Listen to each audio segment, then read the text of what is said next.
But we're going to talk now to Roger Bolton, former BBC presenter, podcast host as well. We've played you these clips earlier, but we're going to play them again. Nigel Farage is currently boycotting the BBC because not only was he unhappy with the audience that was seemingly a selected audience last Friday night at Question Time, but he's waiting for an apology from them. Have a look at this. What is it about you and your party that attracts racists and extremists, whether you say you want them or not? Well, I've done more. I'm not an actor myself, but I want to defend actors. Not all actors are racist, but, you know, probably the only actors who are racist are the actors in your party. You also run you are online on a website called Cameo, where you'll record paid shorts of you doing roasts or pep talks for people. If I paid you £70 now, would you admit that this country would be nothing without our rich history of immigration? Now, many people have said, including Nigel Farage, well, you wouldn't get that kind of questioning if you were Keir Starmer or even if you were Rishi Sunak, but you might if you were a Tory, but you certainly wouldn't get it if you were Labour. That first questioner, of course, the guy with the beard, is Mark Corden, apparently a BBC employee and cameraman. The second questioner was some kind of Palestinian activist. Don't know anything about the third questioner, but let's talk to Roger Bolton to find out from him, because he might know the answer to this. Morning, Roger. Is it true to say that the BBC is biased in terms of the way that it selects its audience? They always say at Question Time that they've got an audience that reflects the way the public votes, but they didn't seem to manage to find anybody who voted Reform. Yeah, well, you tell Rishi Sunak that actually he didn't have a tough audience to deal with. What you have with Question Time, if you have a number of candidates, is they select groups of people representing different parties. So let's say there are 5 parties, you're one party. That means 80% of the audience is not with you and will be critical of you. And Nigel Farage divides the audience. But Sunak had a very rough time as well. So I just think it's the nature of the format. If you put representatives of all the parties in a situation like the moment, the majority of people will be antagonistic towards the person speaking. Well, that may be true, but there didn't seem to be anybody who wasn't antagonistic to the person speaking. And whenever people get applauded, they always seem to get applauded by people who are from the Labour Party. I mean, I watch Question Time on a regular basis, and I've seen many right-wingers go on Question Time, whether they're from the Tory Party or whether they're from Reform, and they never get any applause whatsoever. Well, so there's nobody there, presumably. I've watched Question Time. I haven't watched enough of you. I couldn't make such a sweeping statement. But there's obviously... Well, it's not a sweeping statement. It's the truth, because I watch it every week. All right, sure, OK. One of the problems here is the fact that you have a government that's been in power for 14 years, and governments can do things. And so what you inevitably have is the opposition, whatever they are, can attack the government's record. And so inevitably, governments that have been in power for a long time get it more difficult. When you have somebody like Nigel Farage, who does, on the whole, make sweeping statements, who does encourage a sense of us against them, it's all their fault, it's a conspiracy against you. You know, this is what you get. What Nigel Farage is not doing is explaining in detail policies in very difficult areas, because it's not his style and he doesn't want to do that. So his general statements, you know, this, that and that, he's trying to provoke. Now, he wants to appear as the outsider. So he loves the idea. Well, he is the outsider, isn't he? Yeah, well, that's what he's trying to do. No, but he is the outsider. He's not trying to pretend he is one. He is one. Well, OK, he's very well paid. He's been to a public school. I'm not sure how much of an outsider this man is. He's an outsider when it comes to the political system, because he's not currently an MP and he's not currently in a party that was formed, you know, 100 years ago. So he's in a new party. He's vying to become an MP. So that makes him an outsider, doesn't it? All right, your definition is an outsider, but such people are always trying to say it's them. The issues are simple. Just put me in power and I'd solve it. And, you know, what he never does is go into the detail. I mean, take immigration, for example, which is a complex issue we haven't handled very well. If you're going to take the view that he takes, then you've also got to say, OK, what are the consequences of that in the hospitals and elsewhere? Not saying it's right or wrong. What I'm saying is you have to then go on to say what you would do in detail.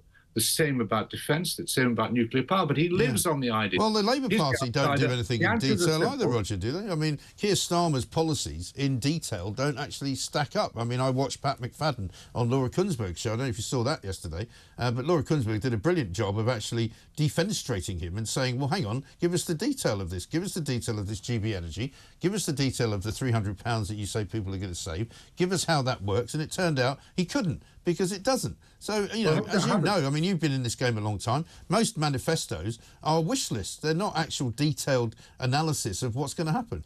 No, but Mike, you've just demonstrated, haven't you, the BBC isn't always prejudiced in your view by saying that Laura. No, I think there are certain people on the BBC who do a very good job. I would always say that. You know, there are lots of things about the BBC that I don't like. All this idea there's a plot in the BBC against any of the parties. No, there's a fundamental problem, as I say. We're in a very difficult situation for a complex range of reasons, including COVID, including the world economic downturn. We face real difficulties with Russia and elsewhere. We just want to be very, and we have a government that's been in power for 14 years, therefore we get blamed whatever happens because it was in power.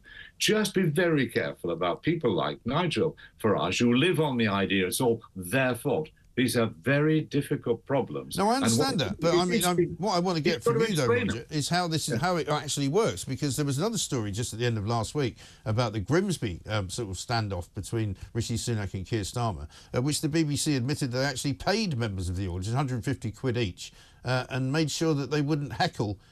Made sure they would select people who wouldn't heckle the two candidates, and I just wonder what you think of that, because that's a bit of a step into commercialisation, isn't it? Well, hold on. I think, as I understand it, the BBC is always on very special occasions like the election broadcasts, where you have to make sure the audience is really representative. They will pay travel expenses. So you're admitting that most of the time it's not, then? No. What I'm saying is, for example, if you look at any questions on BBC Radio 4 have never vetted the audience. Right. The cost of doing so, I guess, is too much, right? Yeah. And the idea, if you want to go to an area, you know, let's say you're a predominantly Labour Conservative area, you do also want to make sure, if you can, the audience is a bit more balanced when it comes to election programmes. So inevitably, I think you'll be talking to the parties and saying, we want, you know, 20% of the audience, say, represents Tories, 20% Labour, whatever it is. You know, where do we find them? We'll pay travel expenses. I mean, you can't leap from that and say the BBC is paying people to criticise a party leader. That's just not fair. Well, no, I'm not saying that they're doing... That's not what I said. I don't think they are doing that. But what I do think they are doing is making sure that whenever they do get a selected audience, it tends to be a much more left-wing audience. And I'm saying that because that's what I see every single week in, week out.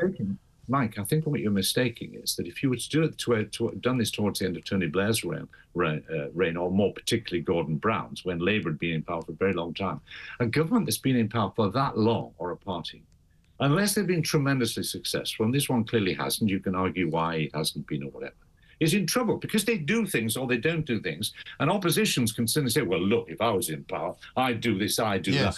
Ridiculous. Yes, but you know what's interesting about that? This is Nigel Farage's technique. But what was interesting about when Tony Blair was being criticised, Tony Blair was never criticised by any audience member from the right. He was only ever criticised by audience members from the left, because the left deserted Tony Blair. May I say that?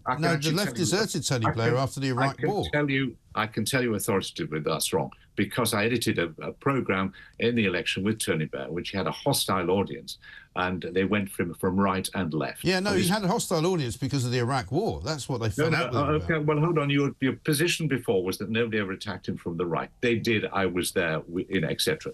But more generally, what's happening now is, in a country which has not been very successful for whatever reason, people are putting forward simple solutions. If they're going to do that, then they have to put detail on it. And Nigel Farage and many think Keir Starmer is not doing sufficient of that. Immigration is the classic case. There are two questions about immigration people should always answer. One is, how do you get rid of people if you wish to? Do you parachute them into France? Do you send them back to Afghanistan, as Rishi Sunak said? How do you do that? Well, that's what Keir Starmer thinks you can do, but, he can't, can he? Hold on, they have to answer that question. And the second question you have to ask is, what do we do in the National Health Service and elsewhere where we're absolutely dependent on immigrant labour? We shouldn't be. We are. What do you do about it? So don't, any serious politician who wants to get into power has to answer those two things, and they don't. It's too uncomfortable for them. Yeah, I know, but isn't it strange, and we have to finish this, Roger, I'm afraid, but isn't it strange that on that particular broadcast on Friday night, the only person that got those kind of questions was Nigel Farage, and that's a simple truth. Yeah, but because he's put it at the centre of his campaign, as I tried to explain. Sunak has got to defend. Sunak has got to defend a Conservative record of 14 years, and heaven knows how many prime ministers in that time or whatever. It's almost inevitable that Nigel Farage, who makes that a central issue of his campaign, will get asked questions about it. Shouldn't be surprised. He wants it. He wants it to be us against them. Yeah, because he feels that he is an outsider. But Roger, listen, good to talk to you. Thanks very much indeed. Earlier on in the show, we read the list of candidates out for a course of Clacton.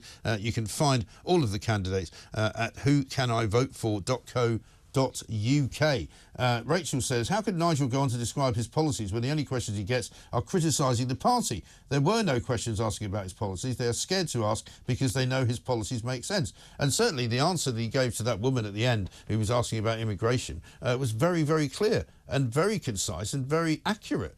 He talked about why he thought immigration back in the 90s was actually under control because 20 to 30,000 people were coming. He made it very clear that immigration is now out of control, and that's why it is a problem. George from Croydon says none of the questions Nigel was getting was about the policy. It was all against Farage.